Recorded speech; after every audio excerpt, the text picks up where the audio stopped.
एक बार मुझे कंफर्म कर देना है।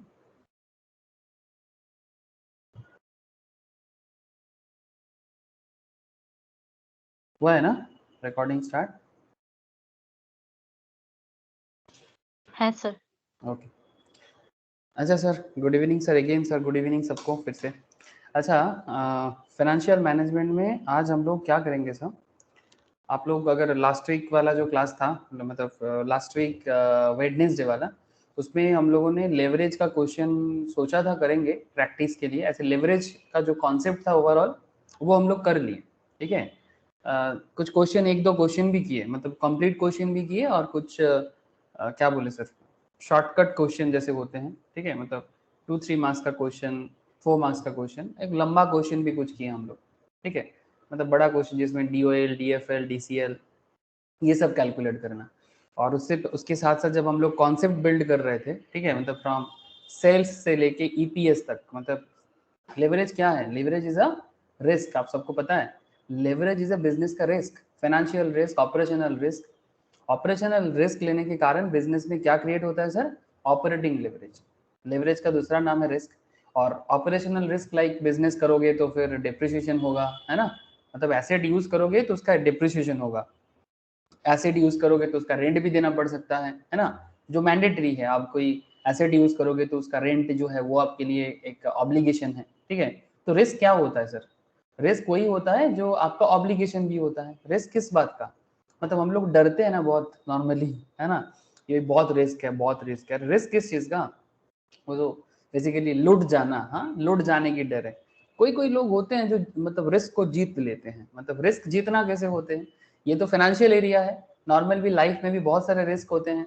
अगर आपके पास नॉलेज हो, अगर आप उस नॉलेज को अच्छे से समझते हो, तो फिर आप कोई भी मैटर को आराम से क्या कर सकते हो, कॉन्कर कर सकते हो। कोई भी वार हो आपके सामने, चाहे वो फाइनेंशियल मैटर हो, बिजनेस वाला मैटर हो, ठीक है। कोई कोई तो ऐसे बोल सकते, ऐसे बोलता है, मैंने सुना, मतलब जो लोग बहुत साहसी होते हैं, बड़ा बिजनेस करते हैं, बड़ा अमाउंट डाल देते हैं बिजनेस में।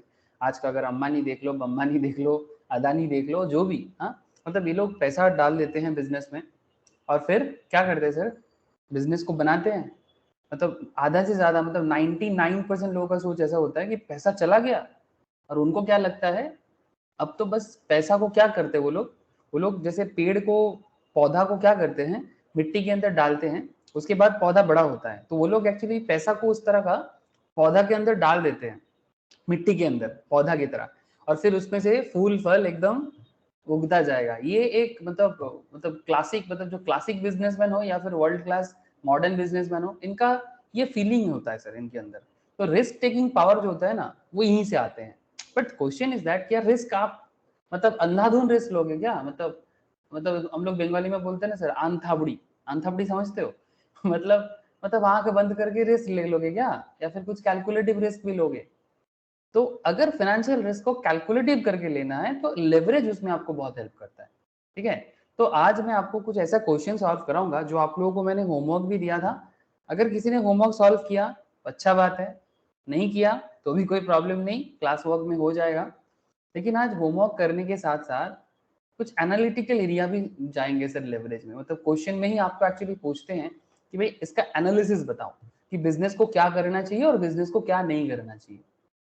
आपको देखो सर, अभी मैं क्वेश्चन डिस्कस करूंगा ना, तो आपको धीरे धीरे समझ में आता जाएगा, ठीक है। तो मैं इजी से टफ जो भी क्वेश्चन था, अच्छा क्वेश्चन है, आप देखो, आपको बिजनेस का बड़ा नॉलेज आएगा, और कैलकुलेटिव रिस्क कैसे लिया जाता है वो भी आपको समझ में आएगा, ठीक है। मतलब चाहे आप पढ़ा लिखा बिजनेसमैन देख लो, या फिर सो कॉल, मतलब कुछ लोग होते हैं जो कहते हैं अनपढ़ है, मतलब इलिटरेट है, 4 पास है, ऐसे जैसे धीरू भाई अंबानी के लिए बोला जाता है ना, कि 4 पास है फिर भी इतना बड़ा बिजनेस कर दिया। सर बात 4 पास का नहीं है। बहुत लोग सोचते हैं कि ज्यादा कुछ, मतलब एक्चुअली उनका सो कॉल्ड स्कूली के मतलब किताबी ज्ञान नहीं था, बट रियल लाइफ ज्ञान था। मतलब उनको बिजनेस आता था, फाइनेंस आता था, तभी बिजनेस कर पाए। मतलब बात ये नहीं कि आप कितना कितना डिग्री लिए हो, डिग्री वाला एजुकेशन बहुत लोगों को ना भी हो सकता है, बट क्या आपको रियल लाइफ एजुकेशन है, ये बहुत इंपॉर्टेंट है। मतलब रियल लाइफ एजुकेशन मतलब, क्योंकि हम लोग डेली कुछ ना कुछ सीखते हैं सर, सुबह से लेके शाम तक कुछ ना कुछ सीखते हैं। तो वो वाला बात बहुत वाइटल है सर, वो वाला बात बहुत वाइटल है। चलो सर क्वेश्चन सॉल्व करेंगे, आपके मन में जो भी सवाल है क्लियर हो जाएगा कि सर ऐसा क्यों बोल रहे हो आप। कि डिग्री जरूरी नहीं है, सीखना जरूरी है? हाँ सर। अच्छा सर बताना सर, स्क्रीन शेयर है क्या?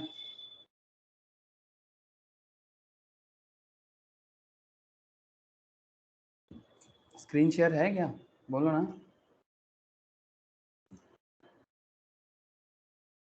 Hello. Yes sir. Okay sir. अच्छा देखो, ये अल्फा बीटा हो गया था। ये विशाल, तो ये वाला क्लास मिस किया था, कर लिया था क्या? मैं शेयर किया था क्या तेरे को? Yes sir. ओके। ये अल्फा बीटा का क्वेश्चन एक स्टैंडर्ड क्वेश्चन था सर, लिवरेज का, ठीक है। और फिर ये महादेव लिमिटेड, ये तो और भी अच्छा क्वेश्चन था सर। महादेव लिमिटेड का जो क्वेश्चन था ये बहुत अच्छा क्वेश्चन था, ठीक है। इसमें कंपनी जो है ईबीआईटी ईपीएस एनालिसिस का भी एक बहुत अच्छा रिलेशनशिप था। अभी मैं आपसे बात करूंगा, ये थोड़ा सा इजी है बट इसमें एनालिसिस का एक बहुत बड़ा एरिया है। क्या आप लोग क्वेश्चन रीड कर पा रहे हो सर? देखो तो एक बार स्क्रीन में समझ में आ रहा है सर क्या लिखा है? ज्योति, प्रिया, आप लोग को समझने में आ रहा है ना? मतलब थोड़ा सा यहाँ पर लाइट का इशू है, मतलब स्क्रीन में। हाँ सर। ओके। तो you are required to compute the operating leverage for each of the 4 firms. मतलब आपके सामने कुछ बिजनेस है सर, बिजनेस फर्म है A B C and D. तो इनका क्या दिया आपको? इनका ऑपरेटिंग लेवरेज आपको दिया, मतलब ऑपरेटिंग लेवरेज आपको कैलकुलेट करने बोल रहा है। You are required to compute the operating leverage for each of 4 firms A B C D from the following price and cost data. Okay, what inferences can you draw with respect to level of fixed cost and the degree of operating leverage result? Assume number of units sold is 5000, ठीक है। पुराना CA/CMA के exam में ये question पूछा गया था, ठीक है। तो ठीक है, क्वेश्चन तो सॉल्व करना है। समझ में आ रहा है सर? कुछ ट्राई किया था आप लोगों ने, किसी ने भी? मौसमी, मौसमी का आवाज़ नहीं आ रहा है मुझे। किसी ने ट्राई किया था क्या? Yes sir. क्या जवाब आया था सर? DOL क्या आया था? ABCD तीनों चारों का?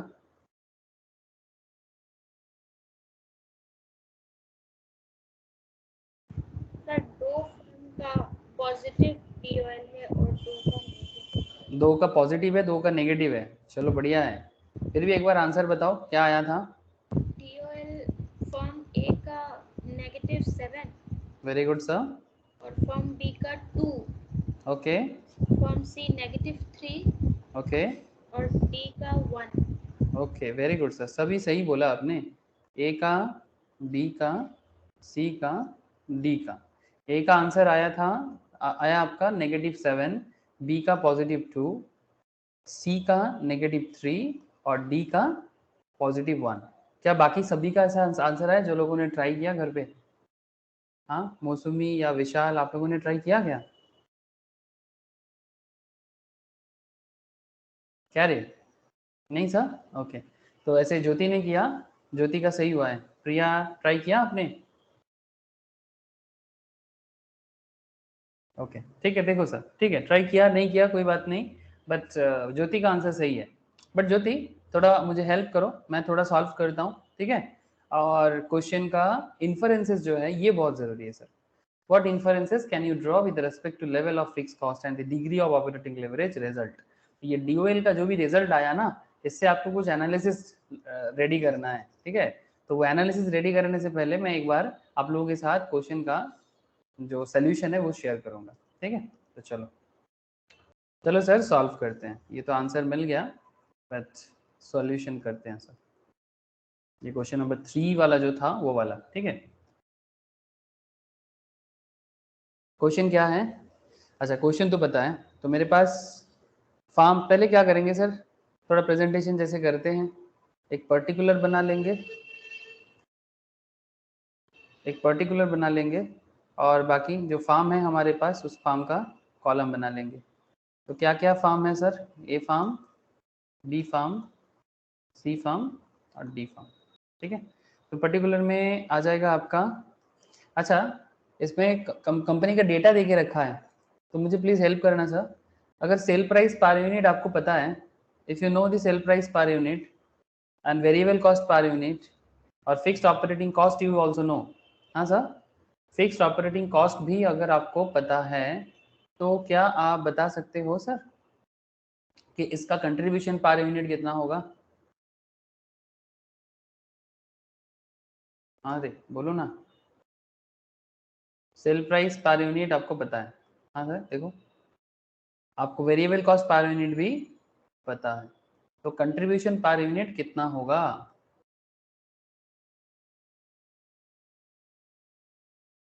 ज्योति बोलो। फर्म ए का 14। कंट्रीब्यूशन पर यूनिट कैसे आएगा? सेल्स लेस वेरिएबल कॉस्ट ना। Yes sir. जो सेल्स 20 है और वेरिएबल कॉस्ट 6 है, सिंपल है ना। सेल से वेरिएबल कॉस्ट को हटाओ तो कंट्रीब्यूशन मिलता है। सर कंट्रीब्यूशन का मतलब पता है आप लोगों को? What is actually contribution? Contribution real life में होता क्या है? फाइनेंस में तो सुन सुन के बूढ़ा हो जाते हैं हम लोग, बट एक्चुअली कंट्रीब्यूशन होता क्या है, क्या देखने में होता है कंट्रीब्यूशन का? जैसे मानो कि किसी का कुछ फुचका फुचका का दुकान है। किसका दुकान है सर? फुचका का। ये फुचका शॉप में फुचका वाले जो स्टॉल लगाते हैं, फुचका स्टॉल, फुचका वाला, ये देखो फुचका वाला फुचका स्टॉल लगाया। हाँ सर, फुचका वाला ने फुचका स्टॉल लगाया, ठीक है। तो ये जो फुचका वाला ने स्टॉल लगाया, इसका डेली का सेल्स कुछ रहेगा, लेकिन ये डेली का जो भी सेल्स करेगा वो फुचका कितना लोगों को खिलाया, ठीक है। लेकिन उसके ऊपर डिपेंड करके उसका, इस फुचका स्टॉल का डेली का कुछ कॉस्ट भी तो है। हाँ सर, डेली का कुछ वेरिएबल कॉस्ट भी तो है। तो जो भी सिंपल है, एकदम सिंपल, जो भी उसका सेल्स अमाउंट होगा, सेल्स अमाउंट से डेली का जो वेरिएबल खर्चा है, जैसे आलू का, नींबू पानी, इमली पानी, हाँ मिर्चा, जो भी चाहिए होता है, हाँ मिंट, हाँ बहुत कुछ चाहिए होता है फुचका बनाने में। So very delicious. बहुत लोगों के मुंह में पानी आ रहा है, मेरा भी आ रहा है सर, मुझे भी बहुत अच्छा लगता है। बट अभी एग्जाम्पल के तौर पे सुन लो। तो सेल से वेरिएबल कॉस्ट हटाने से इस फुचका वाले को डेली का जो पैसा इनके पास पहुंचता है, this is not profit, this is उसका कंट्रीब्यूशन, ठीक है। कि भाई मैंने बिजनेस में इतना सेल किया, इतना मेरा खर्चा था, ये डेली का कंट्रीब्यूशन हुआ। इन सिंपल यही होता है कंट्रीब्यूशन। तो आपके यहाँ पर क्वेश्चन में सेल प्राइस पर यूनिट दे दिया और वेरिएबल कॉस्ट पर यूनिट दे दिया, तो आपको क्या मिलता है सर? कंट्रीब्यूशन मिलता है। आपको इन सिंपल क्या मिलता है? एकदम लेमैन की तरह समझो सर, आपको कंट्रीब्यूशन मिलता है। तो जैसे ही आपको कंट्रीब्यूशन का यूनिट हिसाब से देके रखा, तो आपको कंट्रीब्यूशन पर यूनिट मिल गया। तो ए का हो गया 14, बी का कितना हो जाएगा सर? 16, इसका हो जाएगा 30, इसका हो जाएगा 30, हाँ नहीं 20, सही है ना। 14, 16, 30 एंड 20। तो वेरी सिंपल। बोलो सर, कंट्रीब्यूशन पर यूनिट का कैलकुलेशन क्लियर है ना सबको? अरे मौसमी क्लियर है? मौसमी का आवाज नहीं आ रहा है। मौसमी कनेक्टेड है कि नहीं? ऑन होल्ड हो गया। ओके देखो, कंट्रीब्यूशन पर यूनिट का समझ में आ गया विशाल आपको?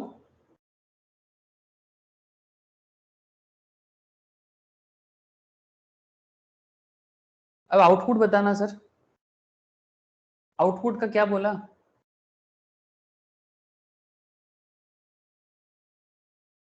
हेलो सर, आप लोगों के साथ मैं कनेक्टेड हूँ क्या?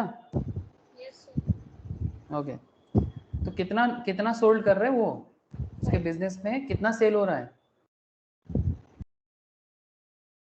5000 यूनिट्स। हाँ सर, तो वो कितना आउटपुट कर रहा है? 5000 करके सेल कर रहा है 5000 यूनिट का।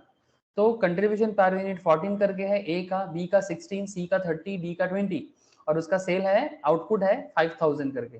ये कांस्टेंट बोल के रखा है, हाँ क्वेश्चन में गिवन था सर कि ये देखो assume number of unit sold is 5000। तो आपको पता हो गया कि इसको कितना सेल वो कर रहा है, तो 5000 करके ए बी सी डी में पुट कर दो, बस सिंपल बात है, ठीक है। अच्छा अब सी में आपको क्या मिल जाएगा? If you know contribution per unit and if you also know output, तो आपको सी में क्या मिलेगा?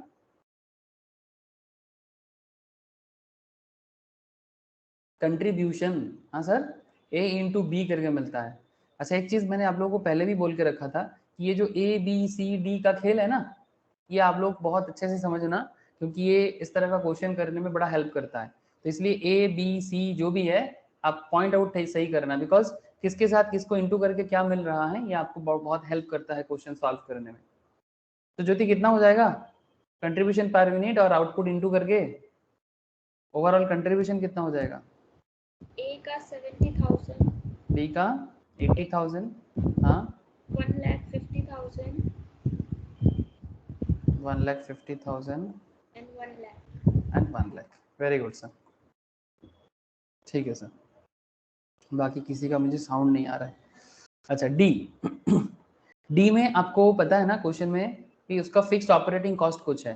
जैसे आपको कंट्रीब्यूशन मिल जाता है, ये फाइनेंस का जो बेसिकली फाइनेंशियल पोएट्री है इनकम स्टेटमेंट का, कि जैसे आपको सेल्स मिल जाता है, वेरिएबल कॉस्ट मिल जाता है, ठीक है, तो आपको कंट्रीब्यूशन मिल जाता है। और कंट्रीब्यूशन जैसे आपको ओवरऑल मिल गया, उससे आपको फिक्स कॉस्ट को लेस कर देना चाहिए सर, फिक्स कॉस्ट को लेस कर देना चाहिए।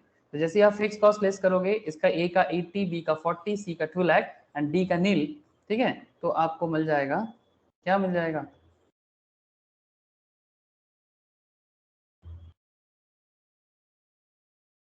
$70,000 का कंट्रीब्यूशन है और फिक्स्ड कॉस्ट है आपका 80,000 का। तो 70,000 से 80,000 लेस करोगे, क्या आएगा ज्योति? -10,000. नेगेटिव 10,000। Very good sir. तो ये आपका EBIT है, कंट्रीब्यूशन से फिक्स कॉस्ट को हटाने से मिलता है, ठीक है। तो this is called EBIT, EBIT। तो EBIT कैसे आया? C माइनस डी करके आया, C माइनस डी करके आया। तो जैसे आप 70,000 से 80,000 को लेस करते हो, 70,000 से जैसे तुम आपने 80,000 को लेस करते हो, तो आपको मिलता है नेगेटिव 10,000, है ना, नेगेटिव 10,000। बड़ा सिंपल है। और 80,000 से आप किसको लेस कर रहे हो? इसका फिक्स कॉस्ट कितना है? बी का 40, है ना, 40। सी का है 2 lakhs, नहीं 2 lakhs नहीं, सॉरी, हाँ 2 lakhs है ना, 2 lakhs। और इसका कितना है? नील। तो 80 से 40 चला गया, सी माइनस डी करके, दिस वन इज 40,000। 1,50,000 से 2 लाख चला जाएगा तो नेगेटिव 50,000, और 1 लाख से नील चला जाएगा तो 1 लाख ही रहेगा। हेलो सर, बोलो, EBIT तक क्लियर है कि नहीं? EBIT तक क्लियर है? EBIT कैलकुलेशन तक सिंपल है ना, आप लोग जानते हो कि आपको कंट्रीब्यूशन चाहिए था, आउटपुट चाहिए था, सब कुछ आपको मिल गया, कंट्रीब्यूशन भी मिल गया, फिक्स कॉस्ट भी मिल गया, EBIT भी मिल गया। तो आपको क्या चाहिए अभी? क्वेश्चन क्या पूछा था आपको? तो आप लोगों को क्वेश्चन पूछा था कि आप ये बता दो कि भाई इसका ऑपरेटिंग लेवरेज कितना होगा, डिग्री ऑफ ऑपरेटिंग लेवरेज। बड़ा सीधा साधा क्वेश्चन था, degree of operating leverage they just ask you. तो C and D, sorry, A B C D E and E के बाद क्या आता है सर? एफ। एफ में आप DOL कैलकुलेट करके बताओ, डिग्री ऑफ ऑपरेटिंग लेवरेज। क्या फॉर्मूला होता है ऑपरेटिंग लेवरेज का? हेलो, हाँ सर, ऑपरेटिंग लेवरेज का क्या फॉर्मूला होता है? Contribution by EBIT. Contribution by EBIT, C by, तो कंट्रीब्यूशन किस पॉइंट में है? सी पॉइंट में है ना, सी पॉइंट में है कंट्रीब्यूशन। तो सी बाय EBIT है ई पॉइंट में, सी बाय ई। तो सी बाय ई करके कितना आ जा रहा है सर?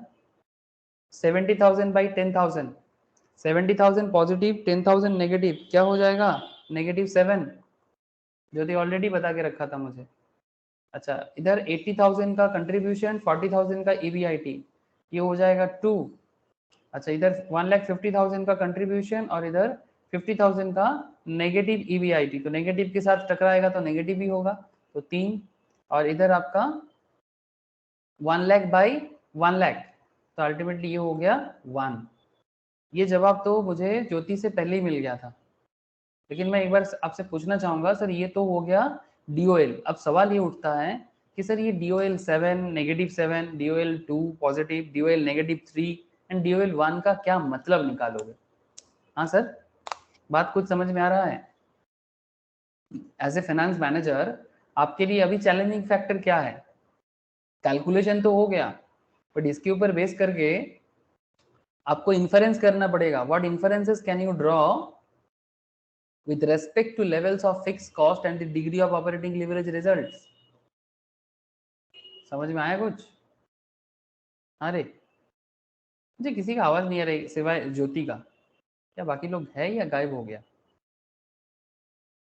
ना मुझे विशाल का आवाज मिल रहा है, ना मुझे मौसुमी का, ना प्रिया का। अरे ये लोग कहाँ चला गया? अच्छा देखो, तो DOL इज द DOL क्या है सर? DOL इज द, सबसे सिंपल बात है सर, जो मैंने आप लोगों को पहले ही लिखा के रखा। DOL क्या होता है कंपनी के लिए? DOL is the risk arising on the operating fixed cost। Risk arising on the operating fix cost, मतलब बिजनेस में DOL क्या होता है? DOL बेसिकली फिक्स कॉस्ट के कारण होता है ना, जैसे कि डिप्रिसिएशन ऑपरेटिंग लेवल में। ऑपरेटिंग लेवल में बिजनेस में जैसे डिप्रिसिएशन हो सकता है, रेंट हो सकता है, इस सब चीजों के कारण बिजनेस में DOL होता है, degree of operating risk. Operating risk यही होता है। जैसे आप लोगों को पता है कुछ कंपनीज होते हैं जिसका ऑपरेशन बंद करके रखा है, बिकॉज ऑफ फाइनेंशियल रिस्क तो है ही, और साथ में उसको ऑपरेशनल रिस्क भी हो रहा है। पता है आप लोगों को स्टॉक मार्केट वाइज अगर मैं बात करूं आपसे, ऐसे कुछ कंपनीज का नाम मुझे याद आ रहा है। जैसे सर आप लोगों को गेट वेयरवेज के बारे में पता है? हाँ सर, गेट वेयरवेज नाम सुने कि नहीं? Yes, sir. पर इसका तो हाँ सर। ऑपरेशन शुरू करेगा बोल रहा था ना। हाँ बोल रहा है, फिर से बात चल रहा है कि शायद इसका ऑपरेशन स्टार्ट होगा, ठीक है, बट अभी भी कंफर्म नहीं है ना, अभी भी कंफर्म नहीं है। एक सेकेंड रुको, कहाँ पर मिल जाएगा इसका डिटेल्स? शेयर प्राइस टिकर में जाते हैं। करेंटली 94 कुछ समथिंग चल रहा है।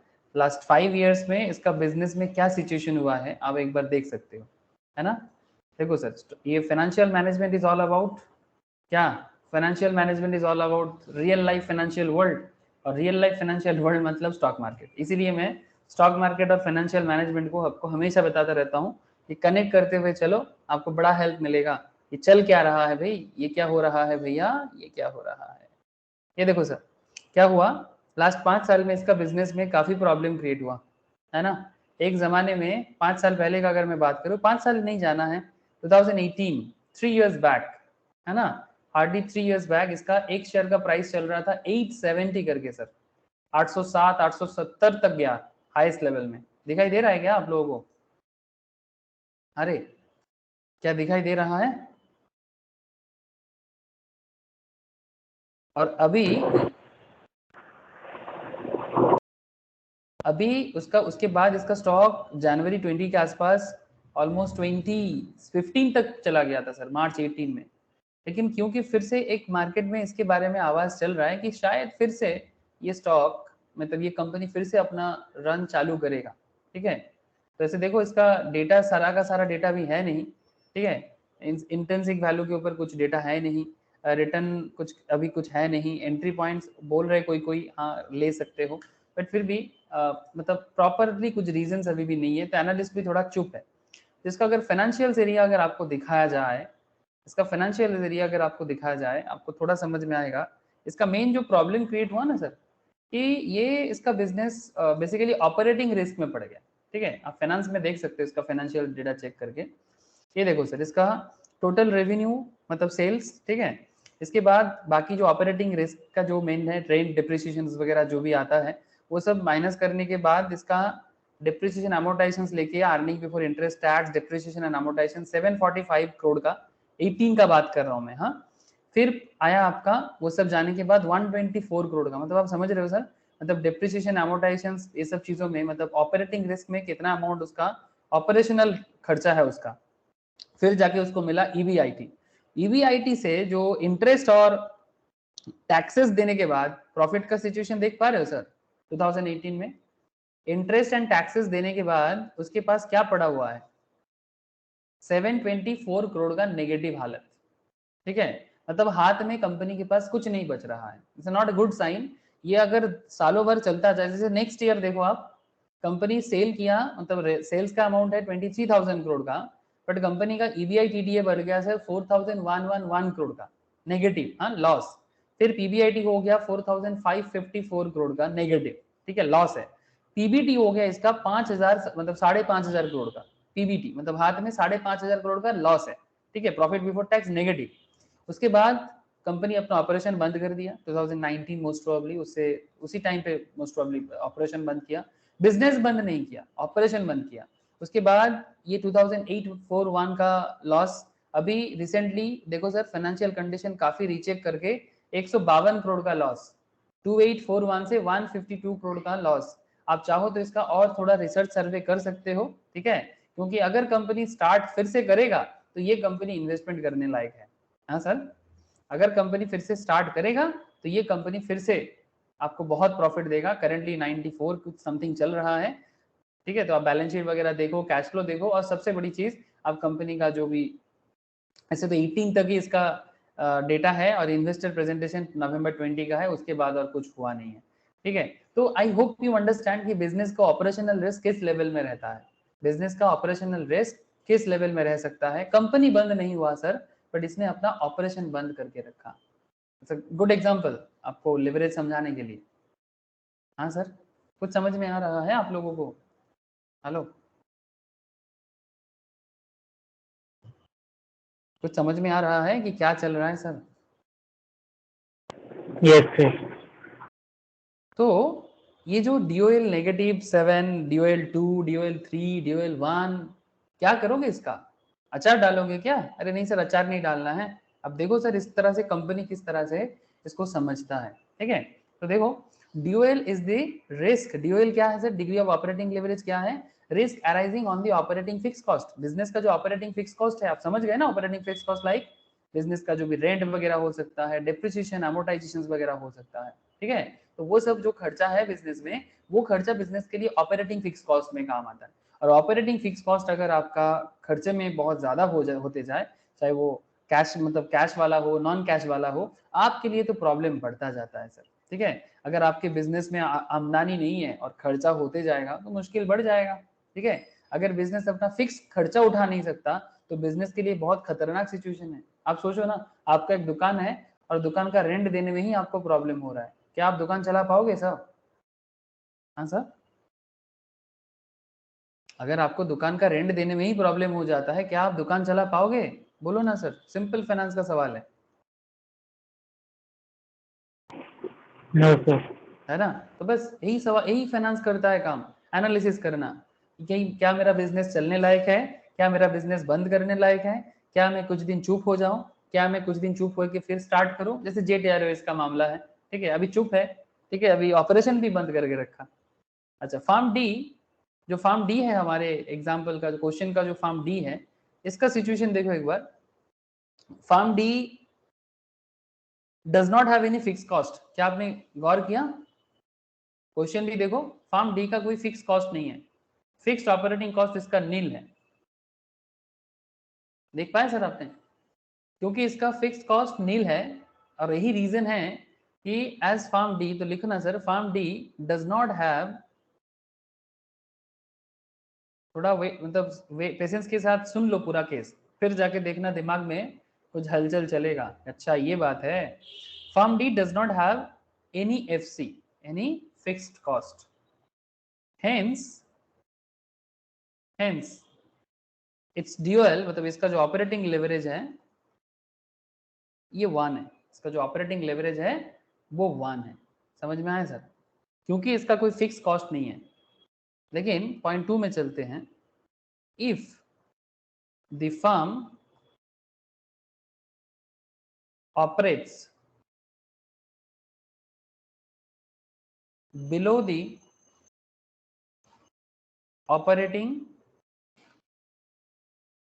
Break even point, I hope आप लोगों को याद होगा जब हम लोग लेवरेज का पहला 1-2 क्लास जो हुआ था दुर्गा पूजा से पहले मोस्ट प्रोबेबली, है ना सर।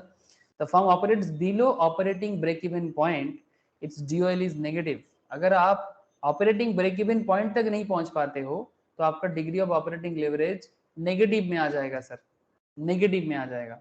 सर कैसे? चलो सर देखते हैं कैसे, ठीक है। कैसे किसी कंपनी का ऑपरेटिंग लेवरेज नेगेटिव सिचुएशन में पहुंच सकता है, चलो देख लेते हैं, ठीक है सर। तो कैसे समझ में आएगा? तो जैसे फार्म ए, जैसे कि फार्म ए ने क्या किया सर? सर फार्म ए का फाइनेंशियल सिचुएशन आपके सामने है। फार्म ए, इसका ऑपरेटिंग ब्रेक इवन पॉइंट क्या होगा बोलो तो? कोई बता सकते हो फार्म ए का ऑपरेटिंग बीईपी? ज्योति, मौसमी, एनीवन? विशाल, प्रिया, सभी को पूछ रहा हूँ। फार्म ए का ऑपरेटिंग ब्रेक इवन पॉइंट क्या होगा? ऑपरेटिंग बीईपी का फॉर्मूला याद है क्या?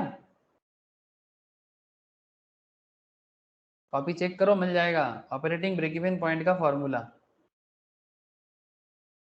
ऑपरेटिंग ब्रेक इवन पॉइंट का फॉर्मूला क्या है? कौन बताएगा?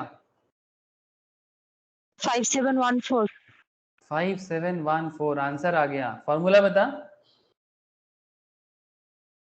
Fixed cost divided by contribution per unit. Thank you sir. Fix cost divided by contribution per unit. तो ये जो फार्म ए है, इसने, इसके बिजनेस में 80,000 का फिक्स कॉस्ट है ना सर? मैं सही बोला ना? और कंट्रीब्यूशन पर यूनिट है इसका 14। तो अगर इसका 80,000 फिक्स कॉस्ट है और कंट्रीब्यूशन पर यूनिट इज 14, तो इसको 5714 यूनिट इसका ऑपरेटिंग ब्रेक इवन होता है सर। पर यूनिट नहीं, बेसिकली 5714 यूनिट्स। हाँ, इतना यूनिट्स का अगर वो सेल करता है तो उसको बेसिकली ब्रेक इवन पॉइंट मिलता है सर। ब्रेक इवन पॉइंट का मतलब, ब्रेक इवन पॉइंट का मतलब क्या है sir? Hello? No profit, no loss. No profit no loss. Very good sir, thank you. No profit no loss मतलब आप एक अपने आप को क्या सोचोगे? अपने आप को बिजनेसमैन सोचो, ठीक है? आम आदमी नहीं, एक एंटरप्रेन्योर की तरह सोचो। आप कितना अमाउंट ऑफ प्रोडक्ट, कितना यूनिट्स ऑफ प्रोडक्ट सेल करने से आपको actually no profit no loss में आओगे आप। और अगर आप नो प्रॉफिट नो लॉस में एक बार पहुंचते हो, उसके बाद आपको प्रॉफिट चालू होगा। तो operating BEP is that point जितना अमाउंट सेल करके आपके बिजनेस में आपको अभी भी प्रॉफिट नहीं आया होगा। तो ऑपरेटिंग बीईपी में पहुंचोगे तो ना तो प्रॉफिट हुआ है ना तो लॉस हुआ है, वो वाला सिचुएशन। तो लेकिन एक्चुअल आउटपुट कितना हुआ है सर? एक्चुअली कितना सेल कर पा रहा है company? 5,000. Very good sir. Actual output is only 5,000, है ना? जो क्वेश्चन में भी गिवन है और आप लोग ऑलरेडी करके भी रखे हो। दिस इज द एरिया 5,000 जो आपने क्वेश्चन में भी देखा और आप लोग कैलकुलेशन में भी करके रखा। Actual output is only 5,000। सो इसका डीओएल जो है वो नेगेटिव आ गया सर, नेगेटिव हो गया। एक्चुअल आउटपुट 5,000 था, बट ये कितना कर दिया? 5,714 यूनिट्स। आपको समझ में आया? एक्चुअल आउटपुट 5,000 करना था और ये 5714 यूनिट सेल कर रहा है, तो इसका रिस्क नेगेटिव है। इसका जो रिस्क है डीओएल इज नेगेटिव। मतलब नेगेटिव डीओएल का मतलब कुछ समझ में आया सर? अच्छा ठीक है। अगर अभी भी थोड़ा सा कंफ्यूजन है, डोंट वरी, कैलकुलेशन तो समझ में आ गया हो, लेकिन अभी कंपैरिजन समझ में शायद नहीं आ रहा है। तो कंपैरिजन के लिए एक काम करो ना सर, चलो फार्म सी को करते हैं। फार्म सी क्या सिचुएशन क्या है वो देखते हैं। सर फार्म सिचुएशन सी का ऑपरेटिंग बीईपी बता पाओगे मुझे?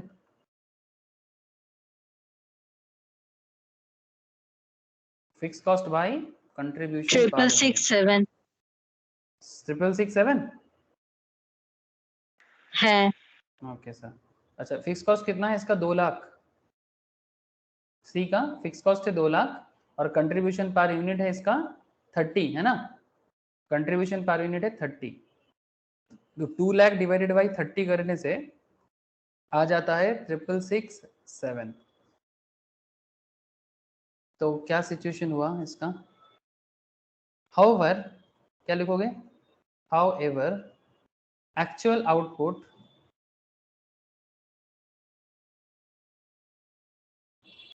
is only 5,000, so DOL is क्या? नेगेटिव। आप चेक करके देखो, फार्म सी का भी DOL नेगेटिव आया है आपका, फार्म सी का भी DOL नेगेटिव आया है। अभी भी समझ में नहीं आया sir? Don't worry, calculation wise और एक चीज़ बाकी है, तो उसको क्यों छोड़े? देखो सर, लिखना एक चीज, when a firm operates above the operating break even point, its DOL, इसका operating leverage जो है is positive. When firm operates above the operating BP, its DOL is positive.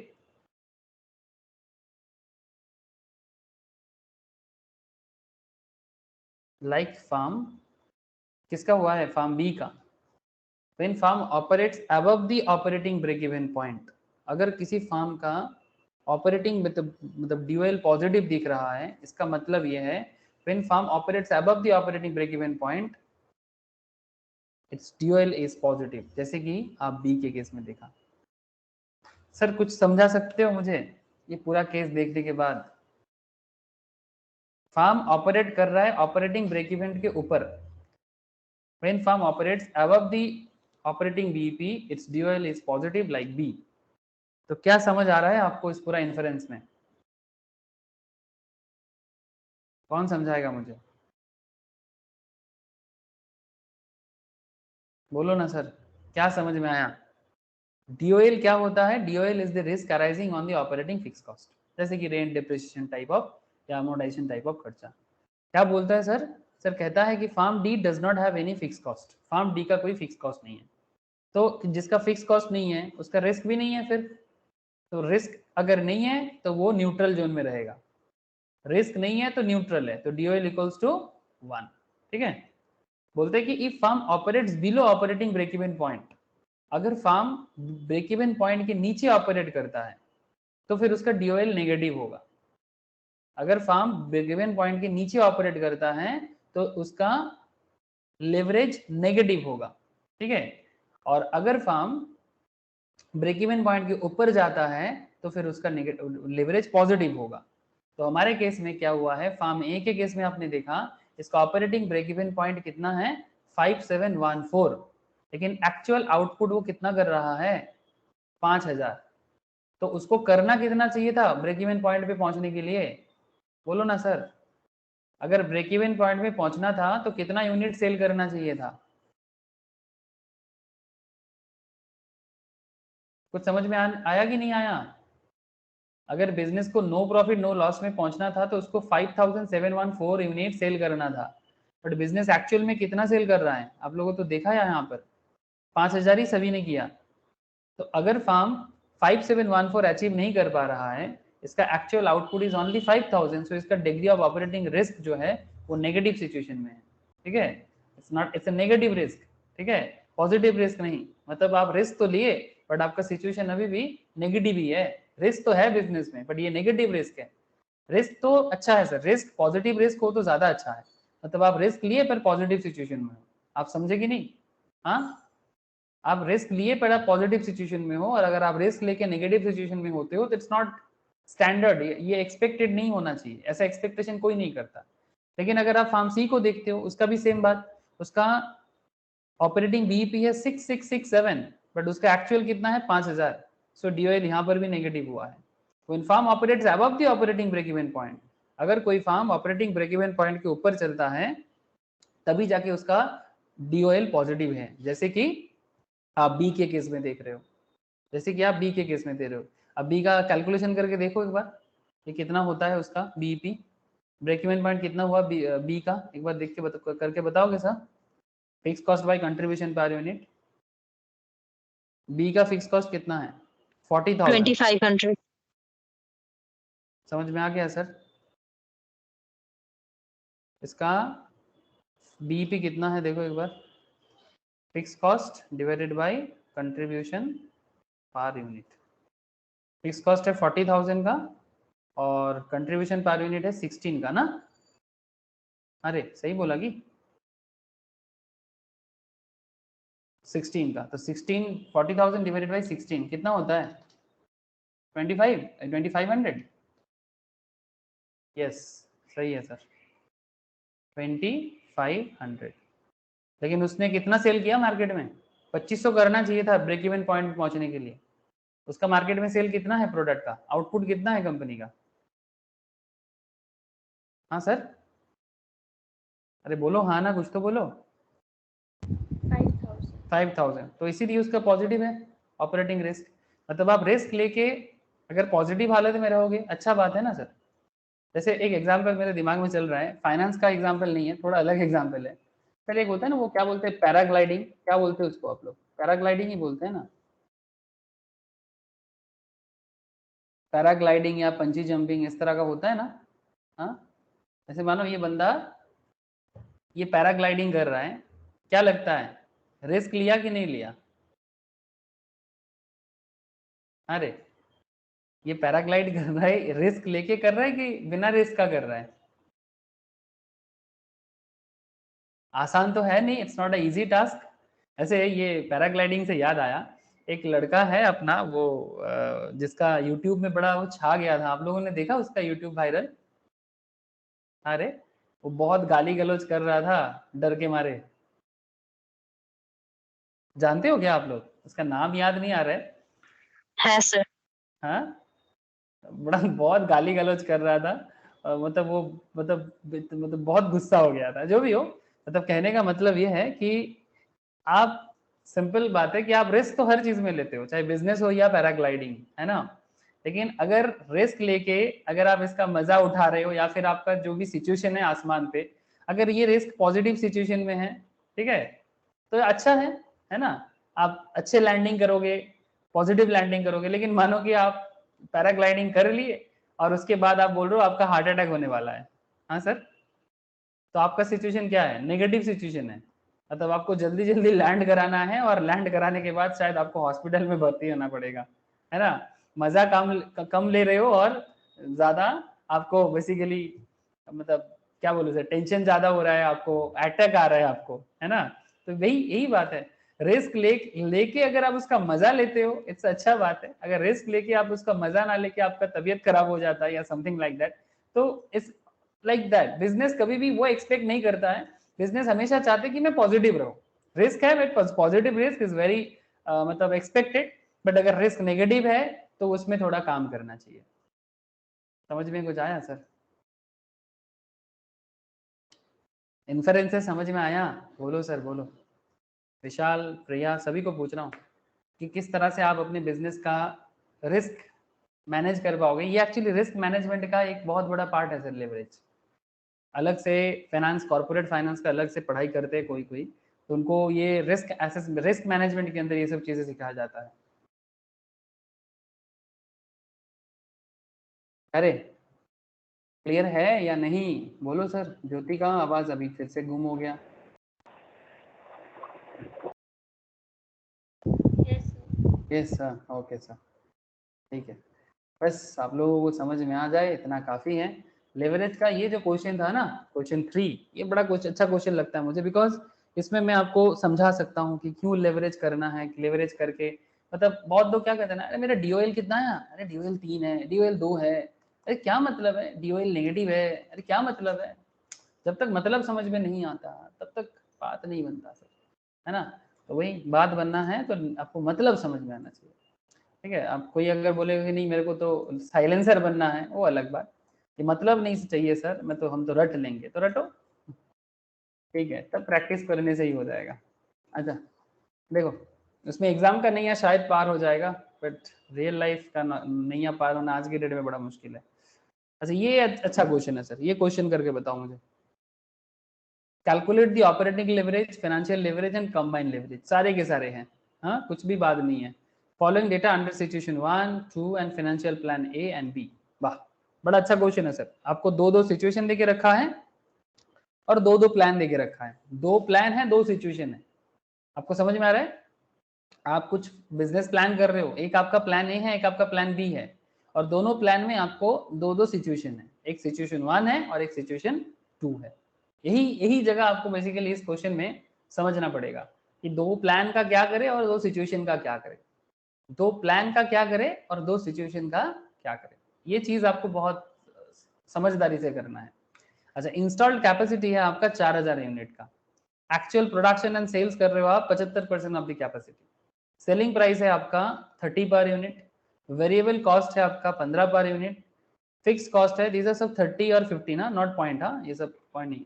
अच्छा वेरिएबल कॉस्ट कुछ बोला, यस 15। फिक्स कॉस्ट में बोला है sir, fix cost situation 1 में अलग दिया 15 एंड सिचुएशन 2 में अलग दिया 20, ठीक है। अच्छा सॉरी 15,000 20,000। अच्छा कैपिटल स्ट्रक्चर, ठीक है, ये actually leverage and capital structure का एक कंबाइंड क्वेश्चन भी है, ठीक है। तो कंपनी अपना लेवरेज के साथ साथ अपना कैपिटल स्ट्रक्चर को भी तो देखेगा, मतलब कहाँ कहाँ से कितना पैसा उठा रहा है, कहाँ कहाँ से कितना कैपिटल विथड्रॉ मतलब उठा रहा है, मतलब रेज कर रहा है, प्रोक्योरमेंट ऑफ फंड, ठीक है। बिजनेस करेगा तो कैपिटल तो चाहिए, तो कैपिटल कहाँ से आ रहा है, तो प्लान ए बता रहा है, एक प्लान है एक प्लान बी है। प्लान ए में बोल रहा है कि इक्विटी मिलेगा 10,000 का, ठीक है, डेब्ट मिलेगा 10,000 का, ठीक है। इक्विटी मतलब बेसिकली ओन कैपिटल और डेब्ट मतलब आपका लोन कैपिटल, लेकिन जो डेब्ट है उसका रेट ऑफ इंटरेस्ट है 20% का, टोटल आपको मिल रहा है 20,000 ही। लेकिन प्लान बी जो है आपका, उसमें आपका ओन बता रहा है 15 और लोन बता रहा है 5, रेट ऑफ इंटरेस्ट यहाँ पर भी 20%। अल्टीमेटली आपको 20,000 के ही कैपिटल मिलेगा, ठीक है। तो समझ में आ गया क्वेश्चन, दो सिचुएशन, दो प्लान एंड दो सिचुएशन। एक सिचुएशन में आपका फिक्स कॉस्ट 15,000, एक सिचुएशन में आपका फिक्स कॉस्ट 20,000। एक में आपका प्लान ए है, एक में आपका प्लान ए है, एक में प्लान बी है, और बाकी आपको इंस्टॉल कैपेसिटी दे दिया, आपको एक्चुअल प्रोडक्शन सेल्स दे दिया, सेलिंग प्राइस दे दिया। किसी ने घर पे ट्राई किया क्या क्वेश्चन? हाँ सर Sir, করেছি। करेছিস?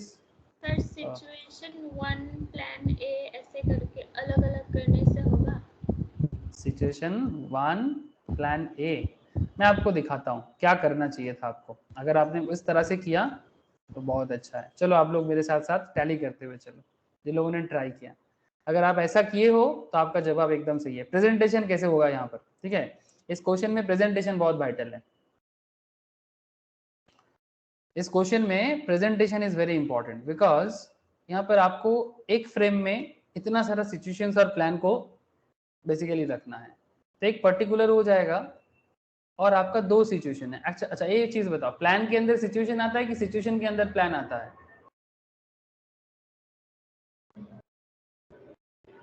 हाँ सर, प्लान के अंदर सिचुएशन कि सिचुएशन के अंदर प्लान? अरे बोलो, किसके अंदर क्या आता है? सिचुएशन में प्लान। हाँ सर, विशाल को क्या लगता है? विशाल, प्रिया, मौसमी बोल, सिचुएशन में प्लान आता है कि प्लान में सिचुएशन आता है? सिचुएशन में प्लान है। हाँ sir, very good very good. Situation में ही प्लान आता है ऑब्वियसली, जैसे अवस्था रहेगा उसके हिसाब से प्लान होगा। अगर प्लान ए है तो ठीक है, अगर प्लान ए नहीं होता है तो प्लान बी, ठीक है। सिचुएशन 2 में भी same to same, plan A plan B, ठीक है। तो आपके सामने दो अवस्था है, दो सिचुएशन और उसके अंदर दो दो प्लानिंग। अब और काम कुछ नहीं है, बस खेल खत्म पैसा हजम। सर कैसे? सर अब तो आपको पता ही है क्या करना है, बड़ा ही सिंपल काम है ना। अभी कंट्रीब्यूशन पर यूनिट बताओ जल्दी। सर 15। सेलिंग प्राइस दे दिया, वेरिएबल कॉस्ट दे दिया पर यूनिट के बेसिस में, तो 30 माइनस 15 15। डायरेक्ट पुट करता हूँ, हाँ डायरेक्ट पुट करता हूँ 15, ये सब पर यूनिट है 15। सभी में वही होगा ना, हर एक केस में, और तो कुछ डेटा है नहीं। तो सिचुएशन 1 का भी प्लान है प्लान बी, एंड सिचुएशन 2 का भी प्लान है प्लान बी। अच्छा नेक्स्ट, सर मुझे नंबर ऑफ यूनिट्स बताओ। 3000। 4,000 यूनिट इंस्टॉल कैपेसिटी है, बट आप काम कितना कर रहे हो, कितना प्रोडक्शन कर पा रहे हो सर? पूरा पूरा कर पा रहे हो क्या 4,000 ही? 4,000 ही कैपेसिटी, मतलब आप आउटपुट निकाल सकते हो क्या? नहीं, आपका एक्चुअल प्रोडक्शन और सेल्स हो रहा है 4,000 का 75%, तो कितना हो जाएगा?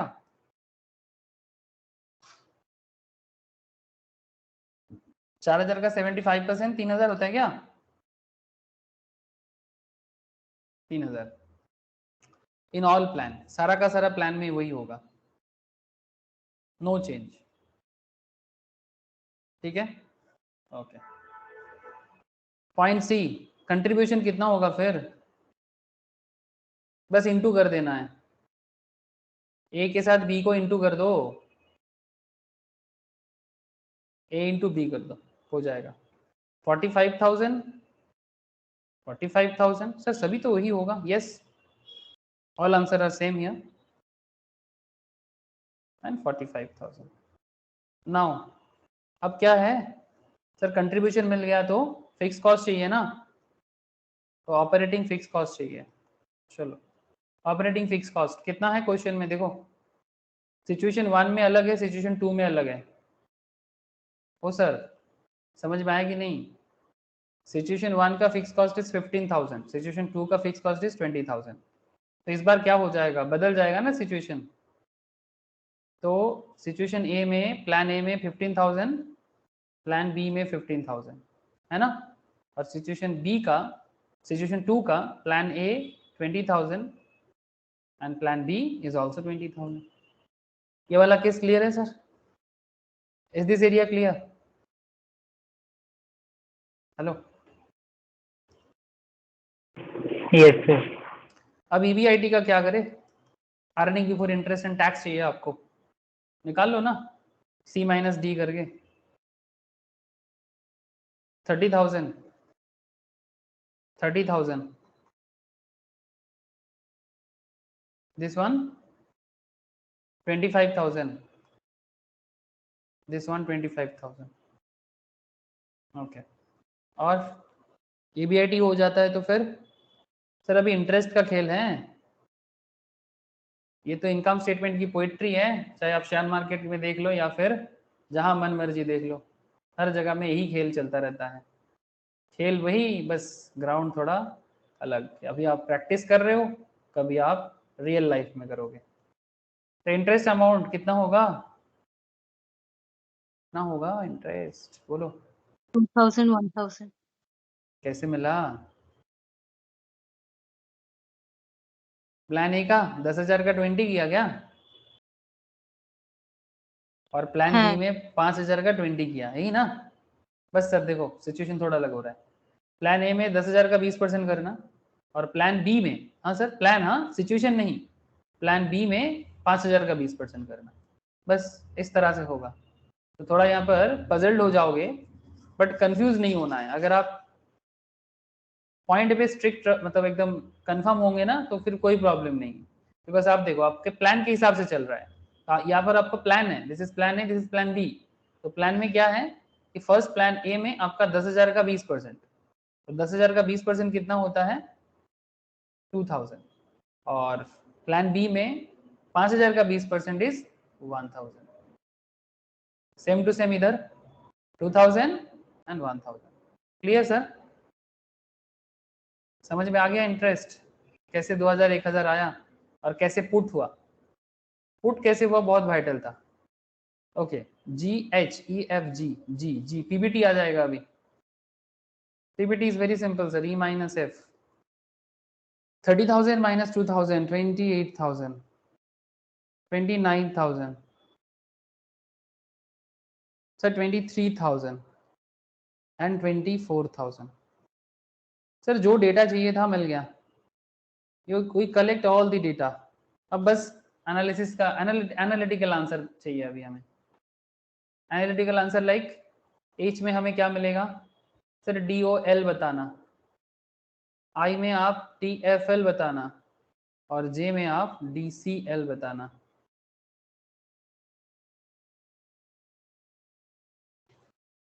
बोलो sir. Situation 1 plan A, plan B, situation 2 plan A, plan B. ठीक, मौसमी बोल कितना हो रहा है? 1.5 और 1.8. सी बाई ई ना, कंट्रीब्यूशन बाई ईबीआईटी ना, 1.5, दिस वन इज ऑल्सो 1.5, है. प्लान ए का भी 1.5, प्लान बी का भी 1.5 ना। अरे सर और सिचुएशन 2 में 1.8 एंड 1.8, प्लान ए का भी और प्लान बी का भी। फिर डी ए फिल बताना, ये आपको मिल जाएगा 1.07 हाँ 1.03 प्लान बी का चेंज हो गया, यस 1.1 और 1.04 1.1 या 1.09, मतलब तुम जीरो के बाद হ্যাঁ 9 है, ওরকমই ছিল। जीरो के बाद 9 है इसलिए तुमने 1 बोला ना, इसको 09 ही कर लो, 09 ही कर लो, 1.09 एंड 1.04 04 ओके सर। DCL बताना, जो आता है C बाई G करके, मतलब कंट्रीब्यूशन बाई PBT करके, है ना। और ये हो गया था E बाई G मतलब क्या, EBIT बाई PBT, और ये हो गया कंट्रीब्यूशन बाई PBT। बोलो sir total leverage 1.61 1.61 okay 1.55 okay 1.98 okay 1.87 ठीक है, ठीक एकदम मैच हो गया सर। ये 1.96 भी हो सकता है किसी का, में भी थोड़ा सा फ्रैक्शन इशू के कारण कुछ चेंजेस हैं, बट अदरवाइज इट्स ओके। बोलो सर, ये मौसमी इसी तरह से किया था क्या, या फिर कुछ अलग किया था? এইভাবেই মানে আমি এইভাবেই প্ল্যান এ নিয়েছিলাম তারপরে সিচুয়েশন পার্টিকুলার যে জায়গায় দিয়েছিলাম সিচুয়েশনটা পার্টিকুলার জায়গায় দিয়েছিল, मतलब আনসার গুলো এইভাবেই এসেছিল যেভাবে আমাদের আনসার এসছে। হ্যাঁ এটাই এসেছে ओके, सिचुएशन 1 के अंदर plan A plan B and situation 2 के अंदर प्लान ए प्लान बी, इसी तरह से आया था ना। হ্যাঁ স্যার मतलब प्रेजेंटेशन में कोई अगर पर्टिकुलर चेंज मतलब इधर उधर होता है वो अलग बात, बट मेनली सिचुएशन 1 का प्लान ए प्लान बी का आंसर चाहिए और सिचुएशन 2 का प्लान ए प्लान बी का आंसर चाहिए। ज्योति का कुछ ऐसा हुआ था क्या, कुछ अलग हुआ था ज्योति? अलग हुआ सर, गलत हुआ। गलत हुआ था सर, ओके। विशाल एंड प्रिया आप लोगों को क्लियर हुआ sir? yes sir okay sir, अच्छा चलो नेक्स्ट। सर इसका कुछ नोट लिख लो, मतलब इसमें पूछा नहीं था इसलिए मैं बोल रहा हूँ, although not record in this sum, but फिर भी फॉर नॉलेज पर्पस लिख लो।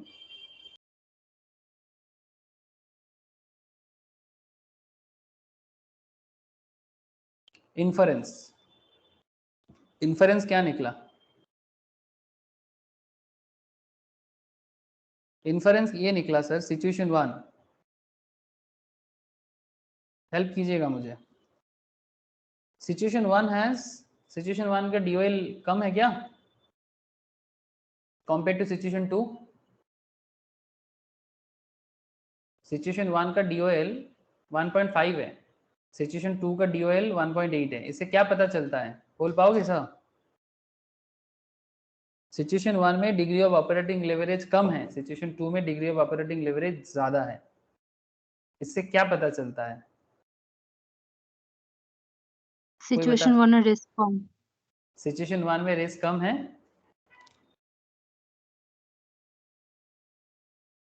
सर रिस्क क्यों कम हुआ है? वही तो मैं पूछ रहा हूँ, सिचुएशन 1 में रिस्क कम है, very good sir, but why? Situation 1 में सिचुएशन 2 से फिक्स कॉस्ट भी कम है। Very good sir, very good.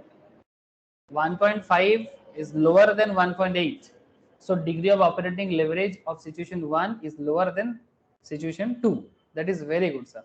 but main reason क्या है? main reason ये है सर, आप देखो situation 1 का फिक्स कॉस्ट 15,000 है, बट सिचुएशन 2 का फिक्स कॉस्ट 20,000 है। जिसका फिक्स कॉस्ट ज्यादा उसका रिस्क ज्यादा, जिसका फिक्स कॉस्ट कम उसका रिस्क कम। Clear sir? देखो कितना आसानी से समझ में आ गया, ठीक है। तो सिचुएशन तो लिख लो, सिचुएशन 1 सॉरी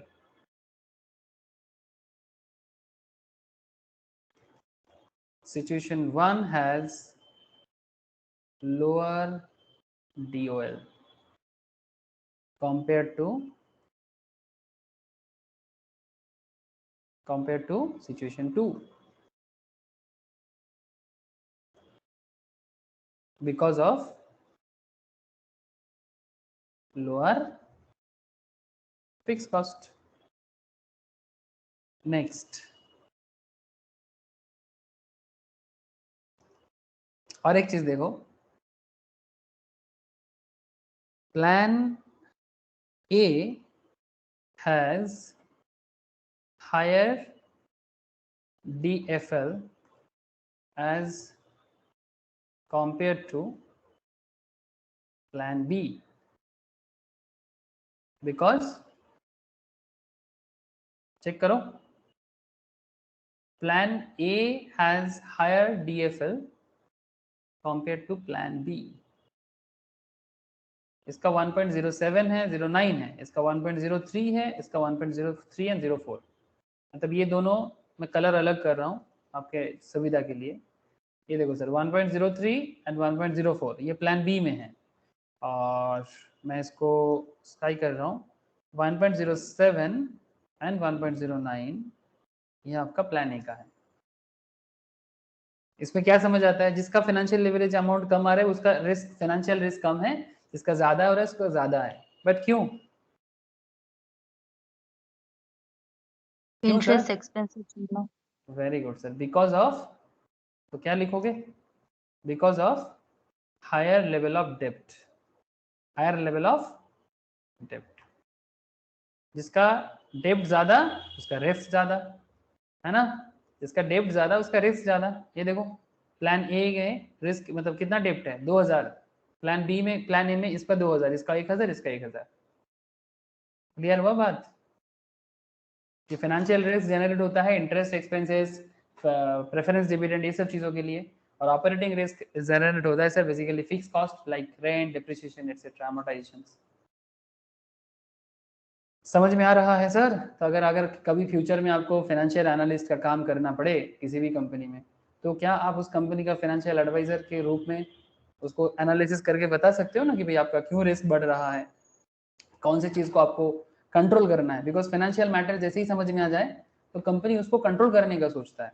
ये जो आपका जेट एयरवेज ने अपना ऑपरेशन बंद किया, ठीक है, तो बंद ऐसे ही नहीं किया, ठीक है, अभी जेट एयरवेज का फ्लाइट आसमान में दिखता नहीं है, बिकॉज उसको पता है कि अगर मैं बिजनेस स्टार्ट करूंगा तो मेरा ऑपरेटिंग रिस्क जो था वो काफी और बढ़ते बढ़ते बहुत दूर चला गया था, ठीक है। तो वो धीरे धीरे क्या किया अपना, वो धीरे धीरे कोशिश किया कि भाई ऑपरेशन को अभी बंद करते हैं, बिजनेस को थोड़ा सा रेक्टिफाई करते हैं, थोड़ा चुपचाप रखते हैं, कुछ ना करते हैं, है ना, रिफ्रेश करेंगे, रीस्टार्ट करेंगे, कुछ एसेट्स वगैरह पुराना है तो उसको सेल करेंगे, थोड़ा कैपिटल को कम करेंगे, लोन को कम करेंगे, इंटरेस्ट को कम करेंगे। तो कम करते करते क्या हो रहा है सर, कम करते करते ये सब पॉजिटिव देखने में लगता है ना, इट्स लुक गुड। और जैसे लुक गुड होगा तो बिजनेस में कॉन्फिडेंस आ जाता है। समझ में कुछ आ रहा है? अरे और एक कंपनी का नाम याद आया, जैसे येस बैंक। हाँ सर, येस बैंक का फाइनेंशियल्स देखो, ये कंपनी तो मतलब भयंकर बैंकरप्टेड हो जैसा सिचुएशन हो गया था। 20,000 करोड़ का इसका फाइनेंशियल ईयर 20 में लॉस चल रहा था, 19 में पॉजिटिव था 2349 का, बट इतना बैड लोन हो गया, बैड लोन मतलब नॉन परफॉर्मिंग एसेट्स इतना ज़्यादा हो गया था, तो भी इसका ऑपरेशन बंद कर दिया। जो भी येस बैंक का शेयर परचेज किया उसको 3 साल के लिए फ्रीज कर दिया, मतलब आप शेयर बेच नहीं सकते। स्टेट बैंक ऑफ इंडिया ने ऑलमोस्ट 30% स्टेक लिया कंपनी में, ठीक है। तो धीरे धीरे कंपनी अपना जो भी कैपिटल यूज करके अपना इंटरेस्ट वगैरह जो भी उसका मार्केट में है वो सब इंटरेस्ट को चुकता कर रहा है, नॉन परफॉर्मिंग एसेट्स को कम कम शो कर रहा है, ठीक है। तो धीरे धीरे इसका क्या हुआ सर, जो इंटरेस्ट मतलब बेसिकली पीबीआईटी है मतलब इनकम है, वो इनकम धीरे धीरे क्या हुआ, कम हुआ। 16,000 करोड़ के नेट इनकम से अभी 3,000 मतलब 16,000 करोड़ नेगेटिव से अभी 3,000 करोड़ का नेगेटिव है, 3,400 करोड़ का। कुछ समझ में आ रहा है सर? तो ये सब मतलब एनालिसिस करके कौन बताता है, ऑब्वियसली फाइनेंशियल मैनेजमेंट बताते हैं, और उसी की बेसिस में कंपनी को क्या करना पड़ता है, डिसीजन लेना पड़ता है। बात कुछ समझ में आ रहा है सर कि फाइनेंस क्या चीज है? अरे हेलो, बोलो सर बोलो, हाँ ना कुछ तो बोलो।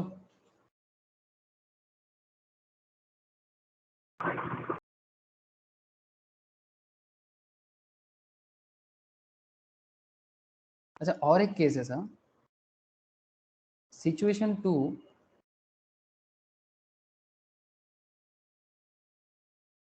Plan A has the highest CL मतलब combined leverage, हाँ, on account of what, मतलब सिचुएशन 2 में अगर आप देखोगे, सिचुएशन 2 में जो प्लान ए है उसका CL ज़्यादा है, मतलब कंबाइंड लेवरेज ज़्यादा है, ठीक है। प्लान ए का कंबाइंड लेवरेज ज़्यादा है 1.61 1.98, इसका 1.55 1.88। तो कंपेयर करें तो प्लान ए का जो है सिचुएशन 2 में अगर मैं बात करूं, ठीक है, सिचुएशन 2 में अगर मैं देखूं तो इसका प्लान ए का कंबाइंड लेवरेज ज्यादा। तो कंबाइंड लेवरेज ज्यादा क्यों हो रहा है इसका, तब ओवरऑल लेवरेज जो है वो ज्यादा हो रहा है सिचुएशन 2 का स्पेशली, ठीक है। तो क्यों, इसके पीछे कौन रीजन है सर, कंबाइंड रिस्क ज्यादा किसके कारण होता है, कंबाइंड लेवरेज ज्यादा किसके कारण होता है, on account of what sir, बोलो, on account of what sir, combine है तो फिर दोनों रीजन में होगा ना, higher fix cost and higher डेब्ट। अगर आप देखोगे एक बार चेक करो ना, चेक करने से समझ में आ जाएगा। Situation 2 plan A, okay, situation 2 plan A, देखो plan A situation 2 plan A में फिक्स कॉस्ट कितना है 20,000, इंटरेस्ट कितना है 2,000। अब सारा का सारा में देखो सबसे ज्यादा फिक्स कॉस्ट प्लान ए का, सबसे ज्यादा इंटरेस्ट भी प्लान ए का सिचुएशन 2 में, क्योंकि देखो इसका इंटरेस्ट 1,000 है, इसका 20,000 है, मतलब सबसे ज्यादा कॉस्ट इसी में लग रहा है, सिचुएशन 2 का प्लान ए में लग रहा है। मतलब इसका 22,000 है, इसका 21,000 है, इसका 16,000 है, इसका 17,000 है। क्या आप लोगों को समझ में आया सर, सबसे ज्यादा रिस्क जो है मतलब लेवरेज जो है वो सिचुएशन 2 के प्लान ए में दिख रहा है। क्या ये बात समझ में आया, बिकॉज प्लान ए में आपका 2,000 का फिक्स कॉस्ट ज्यादा, सॉरी मतलब 2,000 का फिक्स कॉस्ट मतलब हायर डेप्ट फिक्स कॉस्ट तो है ही, और साथ में हायर इंटरेस्ट भी है, दोनों कंबाइन करके प्लान ए का रिस्क सबसे ज्यादा हो रहा है। क्लियर है कि नहीं बात, बोलो। हाँ सर, कनेक्टेड हुआ कि नहीं आप लोगों के साथ ये क्वेश्चन,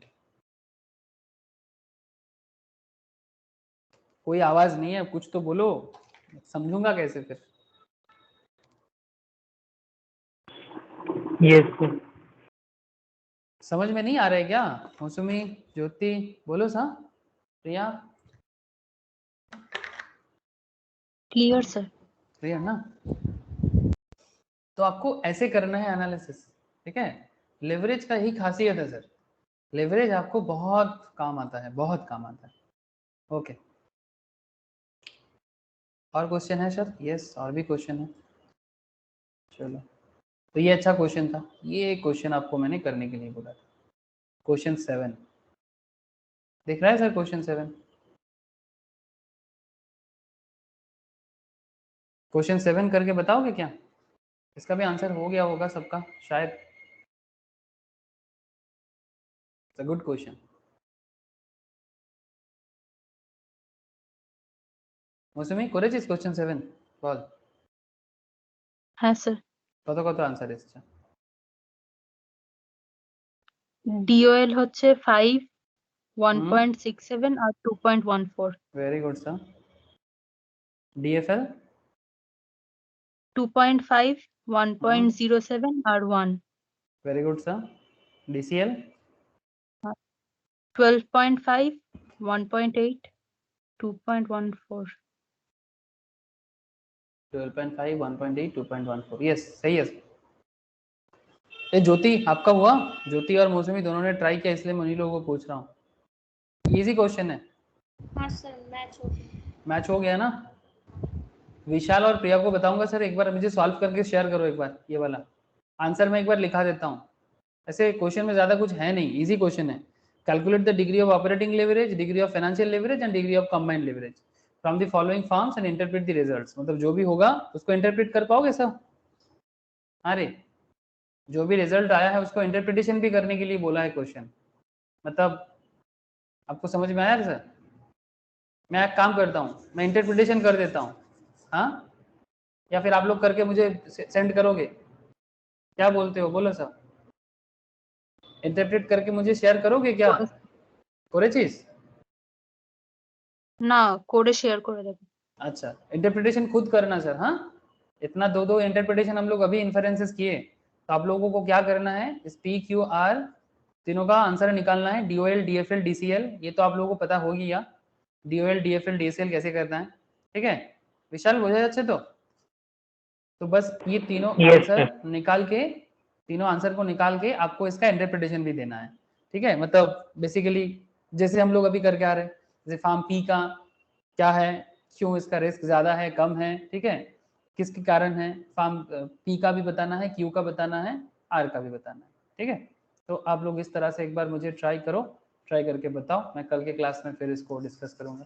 अच्छा, इसके अलावा और एक क्वेश्चन आपको मैं अभी देता हूँ साथ, ये एक क्वेश्चन भी है, ये क्वेश्चन आप लोग घर में और एक बार ट्राई करना, ठीक है।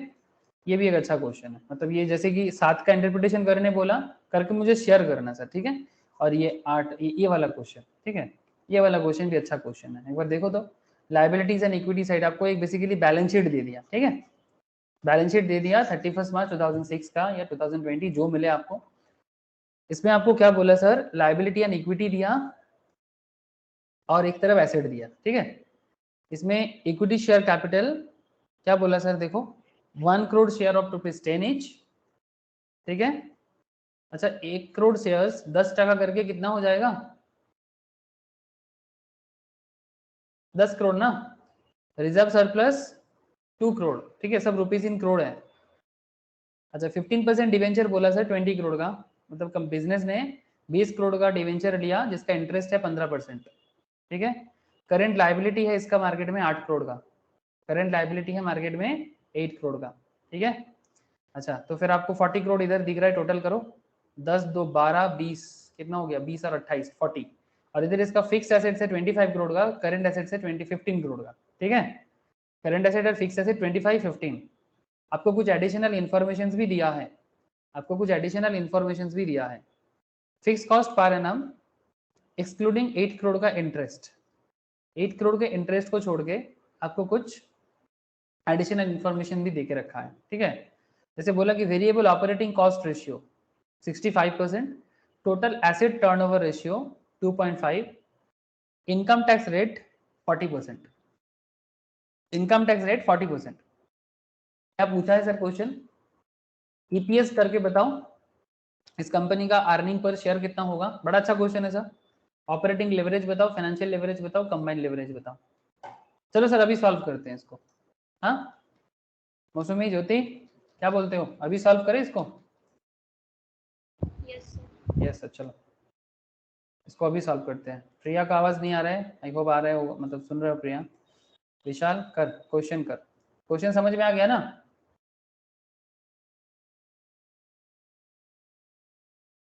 अरे yes, sir. ओके चलो, तो जो जो डेटा दिया है उसी को यूज करना है और क्वेश्चन को सॉल्व करना है। तो चलो सर,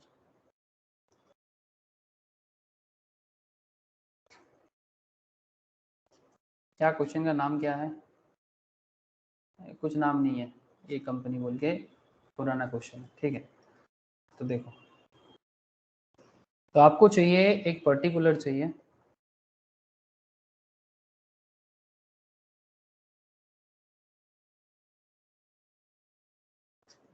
और एक आपको अमाउंट का घर चाहिए, ठीक है। तो पर्टिकुलर में हम लोग क्या निकालेंगे, सबसे पहले सेल्स का वैल्यू निकाल लेते हैं। क्या लगता है सेल्स का वैल्यू क्या मिलेगा? सेल्स का वैल्यू क्या मिलेगा, बोलो सर, देखते हैं क्या सेल्स होगा।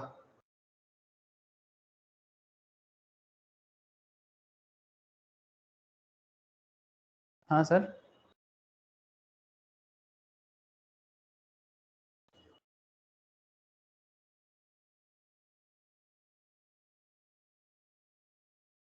बोलो सेल्स क्या होगा, इस डेटा से आप सेल्स निकाल सकते हो क्या? 100. कैसे मिला? एसेट टर्नओवर रेशियो दिया। क्या किया बोल? 2.5 into 40. 2.5 into 40, समझे सर? आपका जो टोटल एसेट जो है उसका रेशियो देके रखा है 2.5, मतलब एसेट टर्नओवर रेशियो, ठीक है? मतलब सेल्स एसेट के बेसिस पे सेल्स कितना होता है, सिंपल बात है, ठीक है? तो एसेट टर्नओवर रेशियो है 2.5, तो अल्टीमेटली आपका सेल्स क्या हो जाएगा? एसेट इंटू टर्नओवर रेशियो, तो 240 इंटू 2.5 आपको आराम से मिल जाएगा आपका सेल्स कितना होता है, ठीक है? सिंपल बात है सर। तो सेल्स कितना हो जाएगा? 2.5 into 40। Very good sir, very good. तो 2.5 इंटू 40 मतलब आपको समझ में आ गया है कि आपका टोटल सेल्स कितना हो जाएगा? 100 करोड़ का, ठीक है? 100 करोड़ का सेल्स है। सिमिलरली अगर आपको ऐसे टर्नओवर पूछ लेता तो आप वहां से निकाल सकते हो, ठीक है? तो सेल्स हो गया 2.5 into 40, that is 100। Very good sir, very good. Contribution कितना होगा?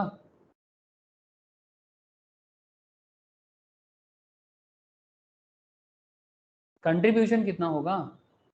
If you know the sales value and you also know the variable operating cost ratio,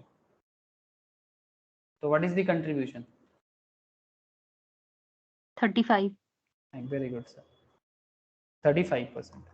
तो सेल्स का 35% कंट्रीब्यूशन, बिकॉज कॉस्ट में चला जा रहा है आपका 65%, तो 100 का 35 मतलब 35।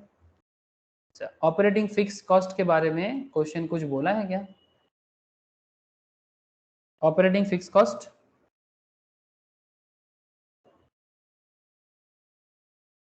8 करोड़ बोला है ना sir? Fix cost per annum 8 crore है ना? 8 करोड़, ओके। और क्या ईबीआईटी कितना हो जाएगा?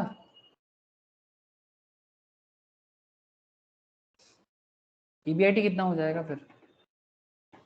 Earning before interest and tax 27. कहाँ से मिला? 35 minus 8. 35 माइनस 8. 35, अच्छा कंट्रीब्यूशन से लेस कर दिए क्या? Very good sir. 35 माइनस 8 करके, वेरी गुड सर, ईबीआईटी, ठीक है? मतलब दिस इज बी माइनस सी करके मिल जाएगा। Very good sir. अच्छा, ई इंटरेस्ट एक्सपेंस, ईबीआईटी हो गया तो अब क्या करना है कंपनी को? इंटरेस्ट एक्सपेंस पे करना है, बैंक लोन वगैरह जो भी है। इंटरेस्ट एक्सपेंस कितना?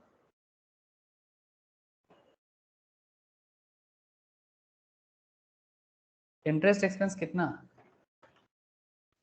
3. 3, कैसे? 20 into 15%. 20 कहाँ से मिला तेरे को? This one? डिबेंचर 20 है। यस, 20 का 15%। Very good sir. तो इंटरेस्ट एक्सपेंस हो जाएगा 15% ऑफ 20, ठीक है? कितना हो जाएगा? 3। Very good sir. अब क्या मिलेगा? पीबीटी डी माइनस ई करके, है ना? तो सर 27 माइनस 3 24। यस, और कुछ?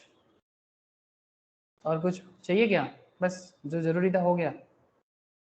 अब क्या करोगे? पैड बताओ, पैड कितना होगा? 16.8. हाँ सर, सॉरी सर, रॉन्ग हो गया. रॉन्ग हो गया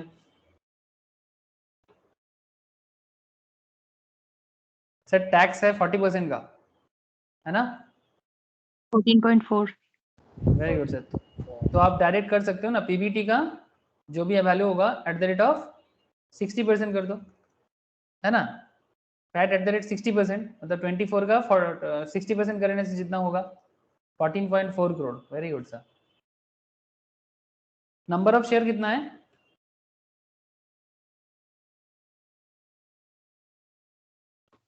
$1 crore. कैसे मिला?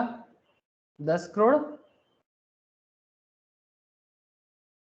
1 करोड़ बोल ही दिया, 1 crore shares, number of share 1 crore बोल के दिया, very good sir. Number of share 1, ठीक है, करोड़ बेसिकली। ईपीएस कितना हो जाएगा?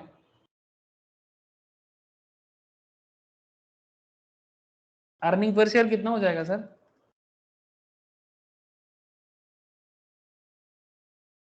14.4 करोड़ नंबर ऑफ शेयर से डिवाइड कर दो, 14.4 ना, हेलो सही किया ना? PAT divided by number of share, जो आपका प्रॉफिट आफ्टर टैक्स है उसको नंबर ऑफ शेयर से डिवाइड कर दो। ये देखो ना, यहाँ पर आपको पूरा मिलता है ना, ये देखो, कोई भी शेयर मार्केट वाले कोई भी ऐप ना उतारो, आपको हर जगह में दिखेगा, हर जगह में आपको ऐसा तरह का ईपीएस ईपीएस ईपीएस ईपीएस दिख रहा है ना।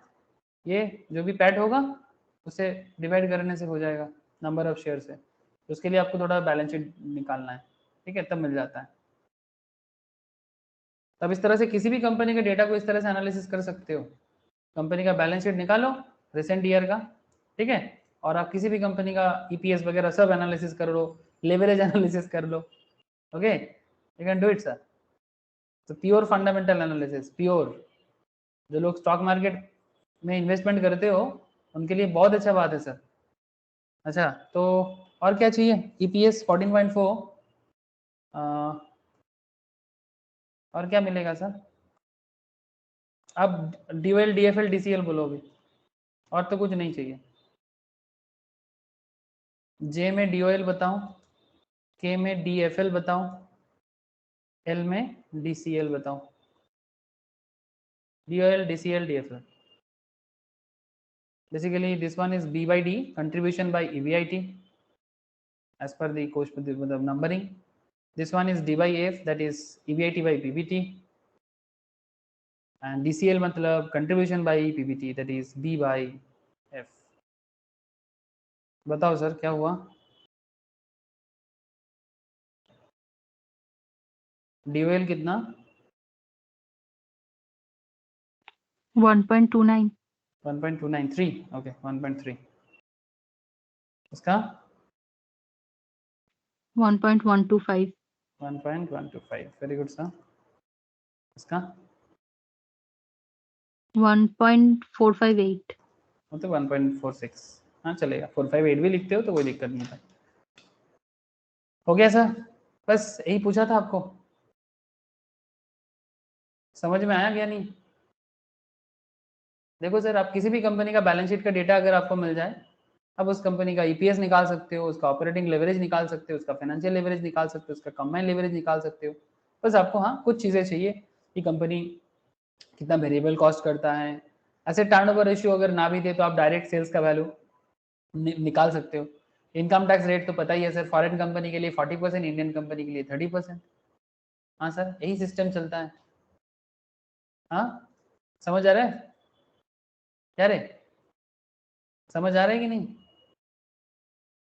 हाँ सर। Yes, है ना? sir. अब मतलब रियल लाइफ में कोई भी कंपनी का डेटा आपको मिल जाएगा, उसके एनुअल रिपोर्ट से मिल जाएगा। जस्ट एनुअल रिपोर्ट में जाओ, फाइनेंशियल डेटा में जाओ, सारा का सारा कितना सेल हुआ है, उसका एसेट में से बैलेंस शीट में से सब सारा का सारा उसका एसेट का डेटा मिल जाएगा, ठीक है। आपको उसका current asset, current liability, total asset जो भी आपको चाहिए, ठीक है, मतलब रिक्वायर्ड जो भी चाहिए। करेंट एसेट्स में भी देखो ना कितना लोन्स है, कितना नेट प्रॉपर्टी प्लांट इक्विपमेंट में कितना है, गुडविल इंटेंजिबल्स में कितना है, लॉन्ग टर्म इन्वेस्टमेंट कितना है, सब रियल लाइफ है। फाइनेंस का काम वही है सर, अकाउंट्स को एनालाइज करना, that is the main thing. Accounts को एनालाइज करके बिजनेस का फ्यूचर के बारे में डिसीजन लेना, that is all about finance in simple. और उसके ऊपर डिपेंड करके बिजनेस को पैसा मतलब प्रोक्योर करना है, कि बिजनेस को मार्केट से लोन लेना चाहिए या इक्विटी शेयर लेना चाहिए, व्हाटएवर, यही काम है और कुछ नहीं। बट इसी को करने के लिए दिमाग लोगों का खराब हो जाता है। अच्छा, तो फिर इंटरप्रिटेशन करना है अभी थोड़ा सा। इंटरप्रिटेशन में क्या दे दोगे? एक सिंपल इंटरप्रिटेशन दे सकते हो कमेंट बोल के, ऑपरेटिंग लेवरेज इक्वल्स टू 1.3। इसका मतलब है, it means that if sales change by 1%. EBIT will change by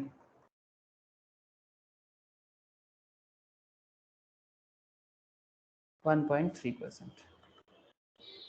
similarly DFL का मतलब क्या आया आपका? Financial leverage 1.125 means that if EBIT change by 1%, EPS will change by, the earning per share will change by 1.125%. बस यही मतलब होता है, सिंपल मतलब होता है. पॉजिटिव चेंज तो पॉजिटिव, नेगेटिव चेंज तो नेगेटिव. एंड DCL का 1.46 simple again. If sales change by 1%, EPS will change by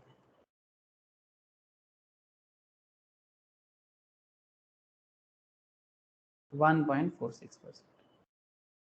ये होता है बिजनेस का डिसीजन. अगर आपका 1% में चेंज होता है, 1.3 मतलब पॉजिटिव चेंज तो पॉजिटिव, नेगेटिव तो नेगेटिव. और आपको पता है पॉजिटिव का क्या मतलब होता है, नेगेटिव का क्या मतलब होता है. स्टार्टिंग में ही एनालिसिस कर चुके हैं, है ना.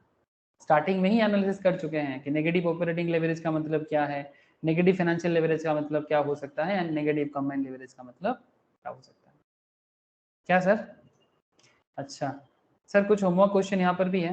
एक क्वेश्चन तो ऑलरेडी मैं आपको बताया, ठीक है. और ये 4, 5, 6 का कुछ क्वेश्चन है, ठीक है. पुराना सालों में आया है, CA में भी आया है, CMA में भी आया था. तो आप एक बार ट्राई जरूर करना सर. कुछ EBIT EBT का डिटेल्स है, ठीक है. यहाँ पर भी ये एक अच्छा क्वेश्चन है, ये भी एक अच्छा क्वेश्चन है. करना सर, शॉर्ट क्वेश्चन में बहुत पूछ लेते हैं, ठीक है. ये तीनों क्वेश्चन कल आप लोग मुझे करके बताना क्लास में, ठीक है. और ये एक हो गया, इसका इन्फरेंसेस बताना है आपको, क्वेश्चन नंबर 7 का.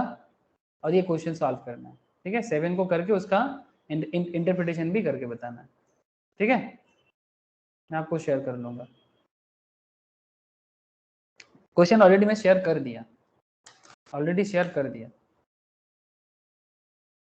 ठीक है सर. ओके, कोई सवाल है तो करो, otherwise tata, good night. Good night, sir. Okay sir, tata, bye sir. Bye sir.